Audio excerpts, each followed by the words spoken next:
नहीं, सरकार के पास कोई डिलिब्रेशन नहीं था लॉकडाउन के पहले भी और अभी भी न कोई एग्जिट पॉलिसी लॉकडाउन का सरकार ने तय किया ठीक ढंग से। ये भी बिना सोचे समझे ये फैसला है सरकार का, राज्यों पर छोड़ा गया है क्योंकि प्रधानमंत्री अपने उत्तरदायित्व से भागना चाहते हैं। भारत के साथ दिक्कतें ये है कि स्वास्थ्य सेवा बिल्कुल ही लचर अवस्था में है और स्टेट के पास तो न बेड है न हॉस्पिटल में डॉक्टर है।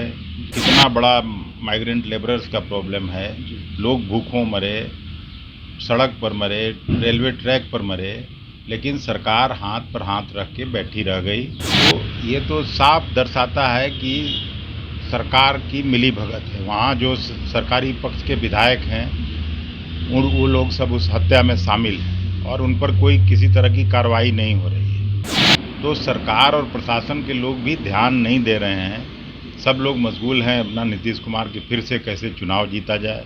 नमस्कार, आप देख रहे हैं लाइव सिटी। मैं हूं आपके साथ सौरभ। लॉकडाउन के बाद देश अब अनलॉक के रास्ते पे बढ़ रहा है। क्या सरकार अब कोरोना वायरस से लोगों को बचाने के बजाय हाथ खड़ी कर दी है? जिस तरीके से कोरोना वायरस लगातार देश भर में बढ़ रहा है, उसके बावजूद सरकार अब लॉकडाउन को एक तरीके से कह सकते खत्म कर दिया है।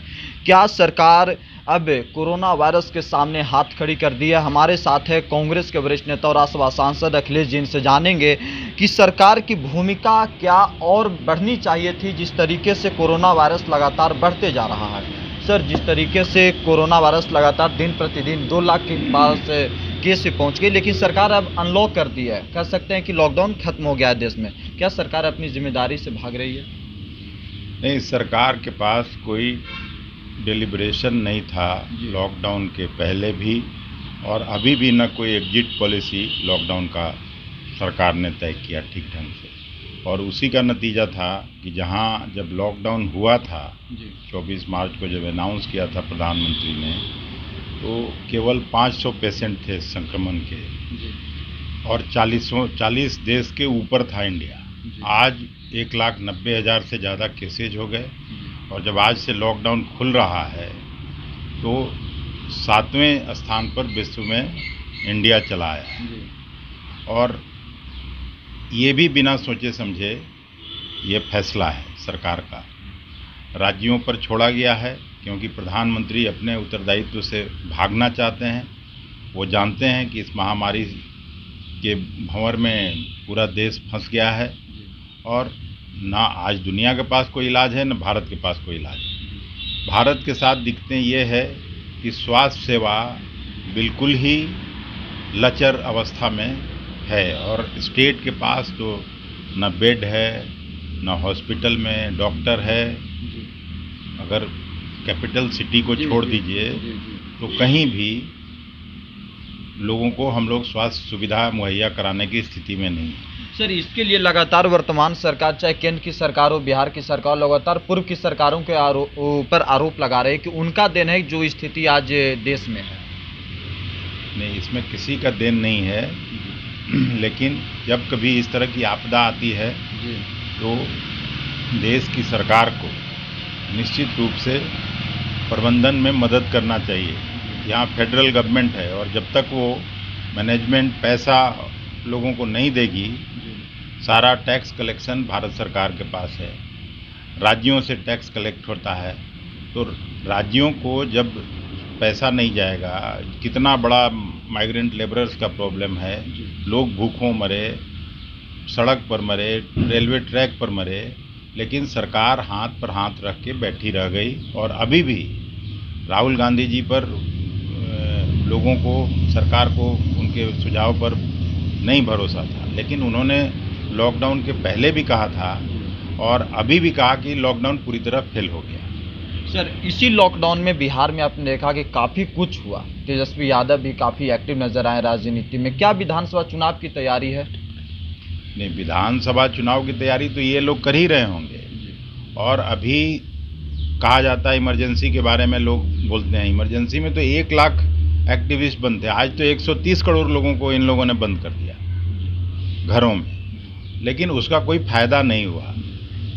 आम नागरिक उससे और परेशान हुए लोगों का रोजगार छिना, लोगों की आमदनी घट गई और आज संकट के दौर से देश गुजर रहा है। विपक्ष की तरफ से बिहार में लगातार ये सवाल उठाए जा रहे हैं कि कानून व्यवस्था बिल्कुल लचर है, बिल्कुल सरकार जो सुशासन का एक टैग लगा हुआ था वो बिल्कुल ध्वस्त हो चुका है। नहीं, जिस तरह से सिंधुवारी में हत्या हुई, गोपालगंज में हत्या हुई, मोकामा में हत्या हुई,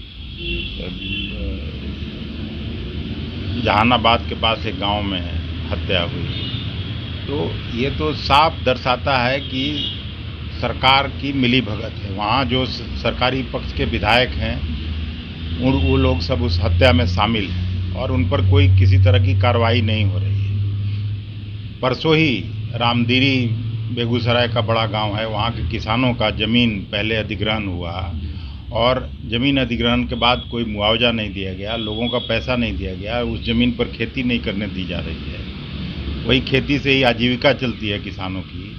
तो ये तो लॉ एंड ऑर्डर का होगा ही। पिछले फ्राइडे को मैं गया था, पटना में था, तो वहाँ के कलेक्टर को मैं पहले इतला किया था इन बातों का कि अगर कुछ नहीं करिएगा तो वहाँ हंगामा होगा और कत्लेआम की स्थिति बन सकती है। और किसानों और पुलिस में मारपीट हो गई। तो सरकार और प्रशासन के लोग भी ध्यान नहीं दे रहे हैं। सब लोग मशगूल हैं अपना नीतीश कुमार के फिर से कैसे चुनाव जीता जाए। लेकिन सुशील कुमार मोदी लगातार ये कह रहे हैं जो जंगल राज के एक समय था, एक माहौल था, वो आज उदाहरण दे रहे हैं कानून व्यवस्था को लेकर के। सुशील मोदी को क्या मतलब है शासन प्रशासन से? तो अपना बिजनेस व्यवसाय करने वाले लोग हैं, अपना उसी में खुश हैं, उनको क्या मतलब। चलिए शुक्रिया सर, थैंक यू।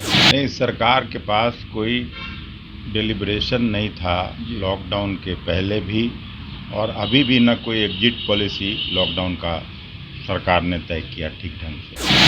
ये भी बिना सोचे समझे ये फैसला है सरकार का, राज्यों पर छोड़ा गया है क्योंकि प्रधानमंत्री अपने उत्तरदायित्व से भागना चाहते हैं। भारत के साथ दिक्कतें ये है कि स्वास्थ्य सेवा बिल्कुल ही लचर अवस्था में है और स्टेट के पास तो न बेड है, न हॉस्पिटल में डॉक्टर है। कितना बड़ा माइग्रेंट लेबरर्स का प्रॉब्लम है, लोग भूखों मरे, सड़क पर मरे, रेलवे ट्रैक पर मरे, लेकिन सरकार हाथ पर हाथ रख के बैठी रह गई। तो ये तो साफ दर्शाता है कि सरकार की मिलीभगत है। वहाँ जो सरकारी पक्ष के विधायक हैं वो लोग सब उस हत्या में शामिल हैं और उन पर कोई किसी तरह की कार्रवाई नहीं हो रही है। तो सरकार और प्रशासन के लोग भी ध्यान नहीं दे रहे हैं। सब लोग मशगूल हैं अपना नीतीश कुमार के फिर से कैसे चुनाव जीता जाए।